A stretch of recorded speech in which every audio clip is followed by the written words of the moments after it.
This is Optimal Living Daily, episode 3182. To accomplish big things, think big, but act small. Part 1 by Jay Harrington of lifeandwhim.com. And I'm Justin Malik. Happy Thursday. Welcome to one of the only podcasts in the world where blogs are narrated to you for free, with permission from the authors. And it's an award-winning podcast thanks to you. Today I have a bit of a longer post. I'll read the first half, but then finish the rest for you tomorrow. So with that, let's get right to part 1 and start optimizing your life. To accomplish big things, think big, but act small. Part 1 by Jay Harrington of lifeandwhim.com.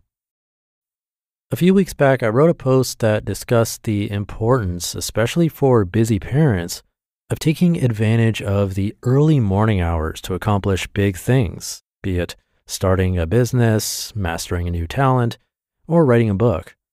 Early morning is indeed a time to get things done.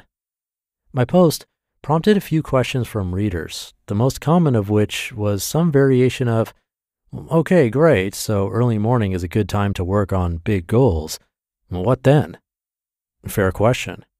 Put another way, if early morning is when to work, once my alarm goes off, how should I work? I responded to each person and gave them my take with the intention of leaving it at that. Our blog, after all, is not focused on issues like productivity. It's focused on self-improvement in a broader sense. From spending more time outside in nature to engaging in creative pursuits, Life and Whim is all about encouraging our community to pursue active, meaningful lives. And the more I thought about it, though, I realized that learning how to work in the most effective and productive manner is, for many, integral to experiencing a life well lived. Much of our time on this planet is spent working, and it's only through hard work that we can realize our dreams. So we might as well make the most of our time spent on the road, in the field, on the site, and in the office. The good news is that hard work can be deeply satisfying. It feels good to do a job well done. Accomplishment gives us meaning. Hopefully this resonates because it's a feeling you've experienced before. But it's not just me making this assertion about the connection between hard work and happiness. Academic research backs it up. In the early 1980s, well-known psychologist Mihai Csikszentmihalyi conducted a series of studies meant to understand the psychological impact of common behaviors we engage in every day. One of the major insights of his work was to show that depth generates meaning. He found that people are actually happier doing deep work than they are relaxing. Based on his findings, he concluded, quote, "The best moments usually occur when a person's body or mind is stretched to its limits in a voluntary effort to accomplish something difficult or worthwhile," end quote. Csikszentmihalyi popularized the term flow state that is used to describe the effortless feeling experienced by high achievers, from authors to athletes, operating at peak performance during periods of hard work. It's called hard work for a reason. Anytime you're trying to learn a new skill or attempting to build something worthwhile, it's hard. Most of us start enjoying something only after we get good at it, and it takes practice and hard work to get good. Take playing the guitar, for example.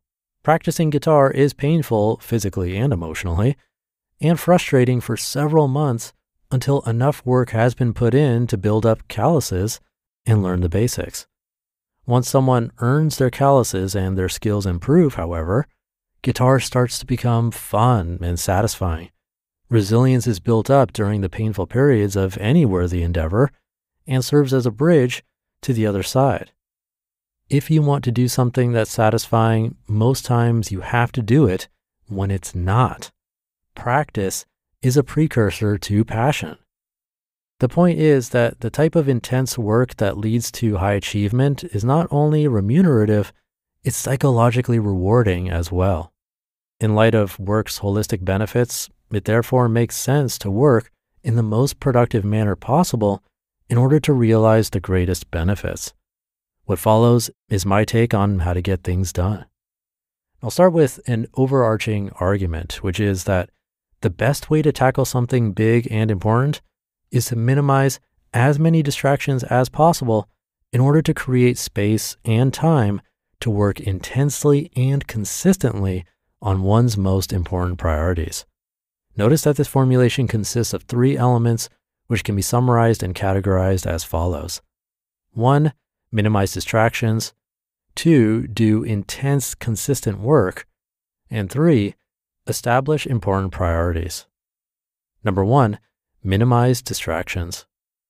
When he was CEO of Microsoft, Bill Gates would disconnect twice a year for off-site think weeks, during which he would do nothing but read and think deeply. In 1845, Henry David Thoreau headed to the woods for 2 years to write his master work, Walden. George Orwell fled the hustle and bustle of London and escaped to a remote house on the small island of Jura off the coast of Scotland to write 1984. He described his writing sanctuary as extremely unget-atable. After his standout 2014 season, All-Pro defensive lineman J.J. Watt of the NFL's Houston Texans bought a minimalistic cabin in a remote area of northern Wisconsin in order to isolate himself during the off-season while upping his training regimen. Now, as a busy person, I'm not suggesting that you can or should head off to a remote location in order to live and work monastically, but in order to consistently produce valuable work, you do need to find ways to minimize distractions in your day. To be continued. You just listened to part 1 of the post titled, To Accomplish Big Things, Think Big, but Act Small, by Jay Harrington of lifeandwhim.com, and I'll be right back with my commentary. Thank you to Jay. I'll finish the rest of this post for you tomorrow. A major takeaway from this article for me was when Jay was talking about Mihai Csikszentmihalyi and said one of the major insights of his work was to show that depth generates meaning. He found that people are actually happier doing deep work than they are relaxing. Based on his findings, he concluded, quote, "The best moments usually occur when a person's body or mind is stretched to its limits in a voluntary effort to accomplish something difficult or worthwhile," end quote. You know, as a student in college or grad school, even after that, really, when I was working in a cubicle, I always looked towards this dream of finally reaching retirement, early retirement preferably, where I can sit back and just do whatever. No plans, just relax. But I'm convinced now, after running my own business for over a decade now, and reading all of these great articles, that the dream is actually a bit of a nightmare. Not having things to do that keeps us active, productive, thinking, growing, that's not a life to aspire to. I really think that's a life of boredom at best, but worse could be meaninglessness, depression, worthlessness, purposelessness, lifeless. I don't think we talk about it enough, so it was nice to hear in this article. And we're just halfway through. I'll finish the rest for you tomorrow. But that's it for today. Thank you for being here and listening every day, and I'll see you tomorrow where we'll finish up this post and where your optimal life awaits.